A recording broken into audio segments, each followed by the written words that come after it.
much before he leaves, we make sure everything's done around the house. The major things, you know, like the leaves are raked. The just things are. I don't know what major things did we do. I mean, you have to get your affairs in order. Yeah, you know? That's the other thing. Do a power of Legal attorney. affairs.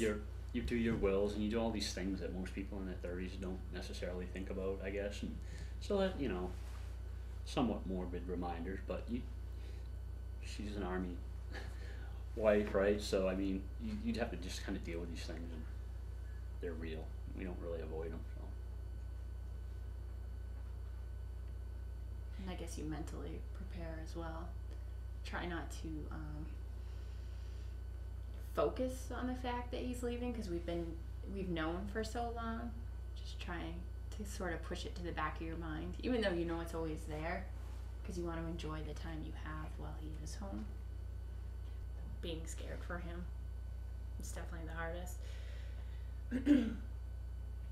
I mean, I can handle being here by myself and being lonely. But I mean, I have my family around. It's worrying about him. I really love my wife. I mean, you know, that's probably the right thing to say, but I really do, and it's hard being away. But and I miss, like, just, you know, coming in with my flat screen TV, watching the Pats on Sunday, or you know, trying to keep up abreast what's going on with the Red Sox. Or now and then in the summertime, I'm like, I wish I was standing on a river in Maine fly fishing. Like, I miss those things about just being home, but mostly family. You know, that's the hardest part. The fear and stuff like that. I mean, I was never really in a really bad situation last time, so other than just mortal fear, those things didn't really creep into my mind that much, because you're busy and you have purpose and you have focus and you have responsibility. So I mean, those things were never really big issues with me. It's all those little things, just missing home.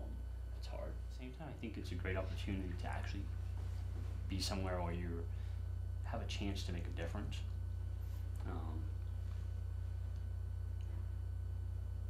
And I think most of the guys in my unit feel similarly about that part of Afghanistan. And I frankly look forward to seeing that part of Afghanistan, just from as a tourist kind of perspective. No, really, I mean, the reading I've been doing, and you know, Alexander the Great was there, and the British Empire was there at different periods of time, and I'm very interested, as a guy who's a history major, of just seeing that part of Afghanistan and sitting down with tribal elders who, you know, have a different way of life and different culture, and I think that's kind of fun. I mean, as much as people think all the worst things, I'm excited for the experience a little bit. Apart from the fact that it's really hard being away from my wife. Don't get me wrong. Every time I say that, she's like, "You really want to leave me?" It's not that, but it's a double-edged sword, you know. I think it's going to be pretty interesting, and